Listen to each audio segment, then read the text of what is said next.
नहीं यार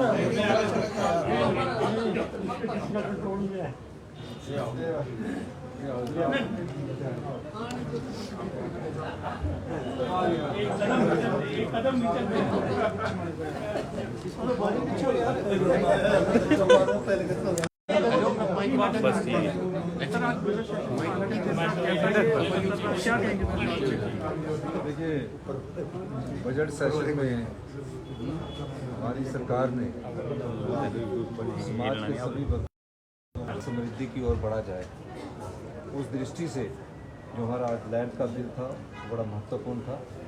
प्रॉपर्टी में हमारा किस प्रकार हम अपना लैंड रेवेन्यू जनरेट कर सकते हैं, उस दृष्टि से ये बहुत महत्वपूर्ण बिल था। और मैंने सदन के अंदर भी जब माननीय मंत्री जी उत्तर दे रहे थे तो उससे पहले मैंने कहा कि तकरीबन 500 से 1000 करोड़ रुपया इस वित्तीय वर्ष में हम उससे इकट्ठा करने की कोशिश करेंगे। दूसरा बिल, जो युवा पीढ़ी हमारी नशे में चली गई है और नशे के खिलाफ उनको हमारा जो जीरो टॉलरेंस अगेंस्ट ड्रग्स है, उसके खिलाफ हमने एक जो पिछले 3 महीने से अभियान चलाया हुआ है, उसमें जिस प्रकार कई बेल्स हो जाती है और दोबारा से वो लोग उसी कार्य में लग जाते हैं, उनके खिलाफ हमने एक बिल इस विधानसभा क्षेत्र में लाया है। और मैरिज क्राइम का बिल हमने इस विधानसभा में लाया है, जिसमें मृत्यु दंड का प्रावधान किया है, 10 साल की सज़ा का प्रावधान किया है। इसलिए ये बड़ा ऐतिहासिक सत्र था।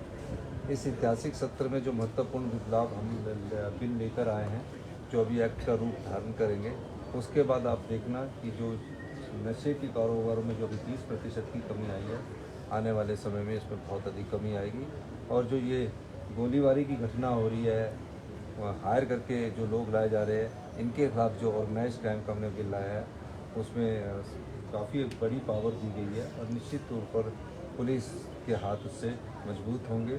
और जो इस प्रकार के धंधे में सम्मिलित लोग हैं, ड्रग्स की सप्लाई कर रहे हैं, ड्रग्स में बच्चों को डाल रहे हैं, उनके खिलाफ हमारी सरकार कटिबद्ध है कि हम सख्त से सख्त कार्रवाई करें। और बच्चों को कैसे रिहेबिलिटेशन में लाया जाए, जो नशे में पड़े, उनके लिए भी हमारी सरकार ने इस विधानसभा सत्र में एक योजना लेकर आए हैं। तो मैं सभी पत्रकार बंधुओं का भी धन्यवाद करता हूँ और सभी साथियों का भी धन्यवाद करता हूँ कि आपका सहयोग हमें मिलता है। धन्यवाद। सर, माननीयों के वेतन में वृद्धि हुई है, कितने प्रतिशत वृद्धि हुई? क्योंकि आज माननीयों के चेहरे देखिए, माननीयों के में 24-25% या इससे थोड़ी ज़्यादा हुई होगी। और उसकी जो माननीयों के जो भत्ते हैं वो 9 साल से नहीं बढ़े।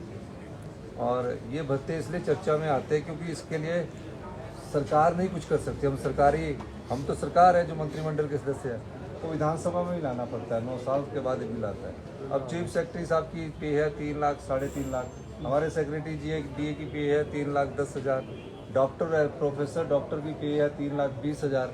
और MLO की पे, हम सरकार के जो हम मंत्री हैं उसकी बात नहीं है, जो MLA हैं उनकी पे ना उनको गाड़ी मिलती है। कई लोग सोचते हैं कि जो गाड़ी मिलती है वो सरकार के द्वारा उपलब्ध हो जाती है, ऐसा नहीं है। वो लोन उठा के गाड़ी उठाते हैं, फिर उसमें जो ड्राइवर रखते हैं वो भी सरकार का नहीं होता, वो अपना उसमें अपने पैसे से जो उनको सैलरी और वेतन मिलता है उसी से देते हैं, अपने मकान का किराया उसमें से देते हैं। और हमने एक और कार्य किया है कि हमने कहा कि जब आम आदमी बिजली का बिल देता है तो आपके बिजली के भत्ते भी बंद कर दिए, उनके पानी के भत्ते भी बंद कर दिए और टेलीफोन का भत्ता भी हमने माननीयों का बंद कर दिया। तकरीबन 30,000 के उनके भत्ते बंद किए। तो अगर इन्फ्लेशन के हिसाब से देखा जाए तो कोई ज़्यादा बढ़ोतरी नहीं हुई है। कई विधायकों का, सत्ता पक्ष और विपक्ष का कहना था कि हमारे को भी किसी का स्केल तो दे दो, कि हमें कम से कम सेक्रेटरी का स्केल दे दो। तो सेक्रेटरी का स्केल देते तो उनको और ज़्यादा वृद्धि होती, पर संविधान में ये प्रावधान नहीं है कि हम उन्हें सेक्रेटरी का स्केल दें, प्रिंसिपल सेक्रेटरी का स्केल दें या चीफ सेक्रेटरी से ऊपर का मंत्रिमंडल के सदस्य स्केल दें। इस प्रकार का प्रावधान नहीं है। तो उनकी जो सैलरी है, मेरे ख्याल है कि एडिशनल सेक्रेटरी के बराबर ही होगी, एडिशनल सेक्रेटरी से ज़्यादा नहीं है, ये मैं कह सकता हूँ। और जो हमारे मेडिकल कॉलेज के प्रोफेसर सीनियर होते हैं उनसे भी कम है, ये मैं कहना चाहता हूँ। बहुत बहुत धन्यवाद। सर, नवरात्रि आ रहे, क्या कहेंगे सर? आप सबको नवरात्रों की बहुत शुभकामनाएं। धन्यवाद।